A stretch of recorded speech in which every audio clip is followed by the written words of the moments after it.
नमस्कार मित्रांनो, तुम्हाला सामान्य ज्ञान किती येतं हे तपासायला तयार आहात का? आजच्या या व्हिडिओमध्ये आपण पाहणार आहोत काही असेच महत्त्वाचे आणि परीक्षेत हमखास विचारले जाणारे आणि त्यांची सोपी उत्तरे.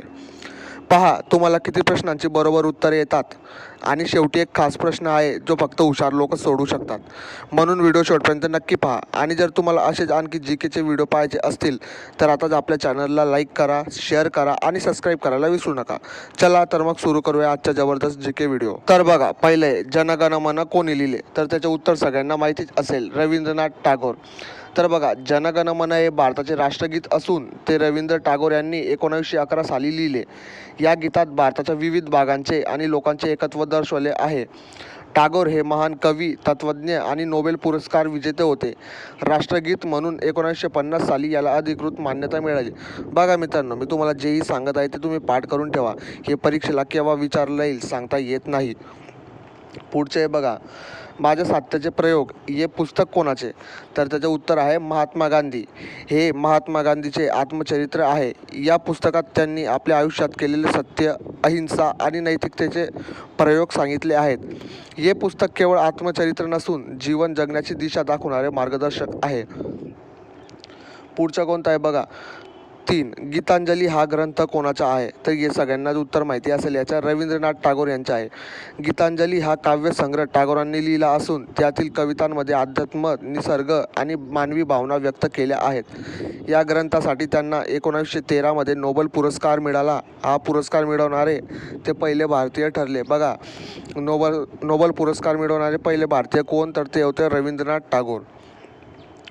प्रश्न क्रमांक 4. यंग इंडिया हे पुस्तक साप्ताहिक कोणाचे आहे? तर त्याचे उत्तर आहे महात्मा गांधी. बघा, यंग इंडिया हे गांधीजींचे साप्ताहिक होते. यातून त्यांनी स्वातंत्र्य चळवळीचे विचार, ब्रिटिशांविरुद्ध भूमिका आणि समाज सुधारणा याबद्दल लोकांमध्ये जागृती केली. पुढचा बघूया, स्त्री पुरुष तुलना हा ग्रंथ कोणाचा? तर तो आहे ताराबाई शिंदे यांचा. हा ग्रंथ 1882 साली लिहिला गेला होता. तो भारतातील पहिला स्त्रीवादी लेखन मानला जातो. बघा, भारतातील पहिला स्त्रीवादी लेखन मानला जातो. यात समाजातील स्त्रियांच्या असमतेवर आणि अन्यायावर कठोर टीका करण्यात आली आहे. त्या काळात हे लेखन खूप क्रांतिकारक होते. पुढचं बघूया, स्थानिक स्वराज्य संस्थेचे जनक कोण? तर हे सगळ्यांना माहिती असेल, लॉर्ड रिपन. बऱ्याचदा परीक्षेत प्रश्न विचारला गेलेला आहे. लॉर्ड रिपन यांनी 1882 मध्ये स्थानिक स्वराज्य संस्था सुरू केला. यामुळे नगरपालिका आणि जिल्हा परिषद यासारख्या संस्था अस्तित्वात आल्या. त्यामुळे त्यांना भारतातील स्थानिक स्वराज्याचे जनक म्हटले जाते. प्रश्न क्रमांक 7. विकेंद्रीकरणाचा जनक कोण? तर लॉर्ड मेयो. लॉर्ड मेयो यांनी प्रशासनाचे अधिकार केंद्रापासून राज्याकडे देण्याची प्रक्रिया सुरू केली. यामुळे प्रशासन अधिक प्रभावी आणि लोकाभिमुख बनले. म्हणून त्यांना विकेंद्रीकरणाचा जनक म्हटले जाते. 8व्या क्रमांकाचा प्रश्न, पृथ्वीचा एकमेव नैसर्गिक उपग्रह कोणता? तर तो आहे चंद्र. बघा मित्रांनो, चंद्र हा पृथ्वीचा एकमेव नैसर्गिक उपग्रह आहे. तो पृथ्वीभोवती फिरतो आणि समुद्रातील भरती ओहोटीवर त्याचा प्रभाव पडतो. तसेच पृथ्वीवरील हवामान आणि वातावरणही त्याचा परिणाम होतो. प्रश्न क्रमांक 9. भारतीय अंतराळ कार्यक्रमाचे जनक कोण? तर विक्रम साराभाई. विक्रम साराभाई यांनी इस्रोची स्थापना केली. बघा, इस्रोची स्थापना कोणी केली ही तुम्हाला परीक्षेला विचारलं जाऊ शकतं. तर ते कोणी केली? विक्रम साराभाई यांनी. भारताला अंतराळ संशोधनात पुढे नेले. त्यांच्या नेतृत्वामुळे आज भारत जगातील अग्रगण्य अंतराळ शक्तींपैकी एक बनला आहे. बघा, पुढचा आहे, जगातील सर्वात मोठा महासागर कोणता? तर त्याचे उत्तर आहे पॅसिफिक महासागर. पॅसिफिक महासागर हा पृथ्वीवरील सर्वात मोठा आणि खोल महासागर आहे. तो आशिया, अमेरिका आणि ऑस्ट्रेलिया या खंडांमध्ये पसरलेला आहे. पृथ्वीचा सुमारे 1/3 भाग हा महासागर व्यापतो. पुढचा क्रमांक आहे 11. मद्यपान केल्याने कोणते जीवनसत्व नष्ट होते? बघा, हे पोलीस भरतीला विचारले आलेले होते. मद्यपान केल्याने कोणते जीवनसत्व नष्ट होते? तर ते होते व्हिटॅमिन B3. जास्त प्रमाणात मद्यपान केल्यास शरीरातील पोषक तत्वाचे संतुलन बिघडते.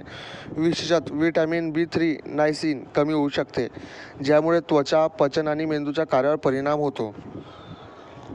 पुढचे 12. 12वा प्रश्न, कच्चे अंडे खाल्ल्याने कोणते जीवनसत्व नष्ट होते? तर ते उत्तर आहे व्हिटॅमिन B7. कच्च्या अंड्यात ॲव्हिडिन नावाचे प्रोटीन असते, जे व्हिटॅमिन B7 म्हणजेच बायोटिनचे शोषण थांबवते. त्यामुळे दीर्घकाळ कच्चे अंडे खाल्ल्यास शरीरात B7ची कमतरता निर्माण होऊ शकते. प्रश्न क्रमांक 13वा, हत्ती बेट कोणत्या जिल्ह्यात आहे? तर त्याचे उत्तर आहे लातूर. हत्ती बेट हे महाराष्ट्रातील लातूर जिल्ह्यातील एक महत्त्वाचे पर्यटन स्थळ आहे. येथे नैसर्गिक सौंदर्य आणि शांत वातावरण अनुभवायला मिळते. प्रश्न क्रमांक 14वा, पुलगाव रेल्वे कोणत्या जिल्ह्यात आहे? तर त्याचे उत्तर आहे नागपूर. पुलगाव हे रेल्वे जंक्शन महत्त्वाचे असून मध्य भारतातील वाहतुकीसाठी उपयुक्त आहे. हे ठिकाण लॉजिस्टिक आणि कनेक्टिव्हिटीच्या दृष्टीने महत्त्वाचे आहे. मित्रांनो. प्रश्न क्रमांक 15वा, कपेश्वर गरम पाण्याचा झरा कुठे आहे? तर त्याचे उत्तर आहे यवतमाळ.